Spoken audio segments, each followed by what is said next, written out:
আজ ১লা মে আন্তর্জাতিক শ্রমিক দিবস। শ্রমজীবী মানুষের অধিকার, মর্যাদা ও ন্যায্যতার সংগ্রামের এক ঐতিহাসিক দিন। ১৮৮৬ সালের এই দিনে যুক্তরাষ্ট্রের শিকাগোর হে মার্কেটের শ্রমিকরা ৮ ঘণ্টা কর্মদিবস, নিরাপদ কর্মপরিবেশ ও ন্যায্য মজুরির দাবিতে রাস্তায় নামেন। বিক্ষোভ দমনে পুলিশ নেয় বর্বরোচিত পদক্ষেপ।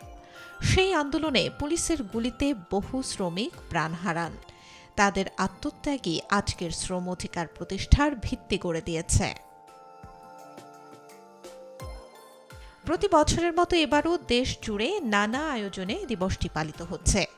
এবারের প্রতিপাদ্য সুস্থ শ্রমিক কর্মঠ হাত, আসবে এবার নবপ্রভাত। প্রতিপাদ্যটি শ্রমিকের কল্যাণ ও উৎপাদনশীলতার গভীর সম্পর্কের কথাই মনে করিয়ে দেয়।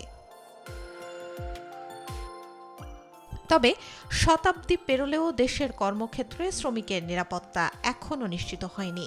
বাংলাদেশ ইনস্টিটিউট অফ লেবার স্টাডিজের জরিপ অনুযায়ী চলতি বছরের প্রথম ৩ মাসে কর্মক্ষেত্রে দুর্ঘটনায় নিহত হয়েছেন অন্তত ১৮৬ জন শ্রমিক, যাদের মধ্যে ১৮৫ জন পুরুষ ও ১ জন নারী। সবচেয়ে বেশি মৃত্যুর ঘটনা ঘটেছে পরিবহন খাতে। এই খাতে মারা গেছেন ১০৭ জন, কৃষিতে ১৯, নির্মাণে ১৪, প্রবাসী শ্রমিক ১১, দিনমজুর ১১, মৎস্য খাতে ৯, বিদ্যুৎ খাতে ৬ এবং অন্যান্য খাতে ৯ জন নিহত হন। একই সময়ে আহত হয়েছেন ৩৩৫ শ্রমিক, তাদের মধ্যে ৩১৯ জন পুরুষ ও ১৬ জন নারী। বেশি আহত হয়েছেন পোশাক শ্রমিকেরা ২৫০ জন।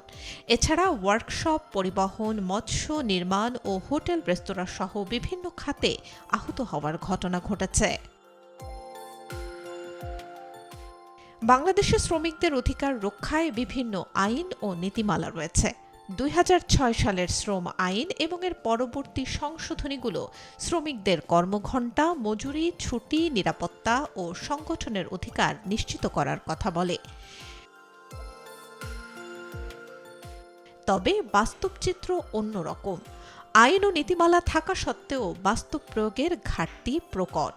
বিশেষ করে অনানুষ্ঠানিক খাতে কর্মরত বিপুল সংখ্যক শ্রমিক এখনও আইনি সুরক্ষার বাইরে রয়ে গেছে। শুধু মে দিবস এলেই তাদের অধিকার নিয়ে কথা ওঠে। এদিকে বৈশ্বিক অর্থনৈতিক চাপ, মূল্যস্ফীতি, কর্মসংস্থানের অনিশ্চয়তা এবং জলবায়ু পরিবর্তনের প্রভাব শ্রমজীবী মানুষের জীবনকে আরও কঠিন করে তুলেছে। এই বাস্তবতায় শ্রমিকদের নিরাপত্তা, ন্যায্য মজুরি ও মানবিক কর্মপরিবেশ নিশ্চিত করা এখন সময়ের সবচেয়ে গুরুত্বপূর্ণ দাবি। Desk report, B news 24।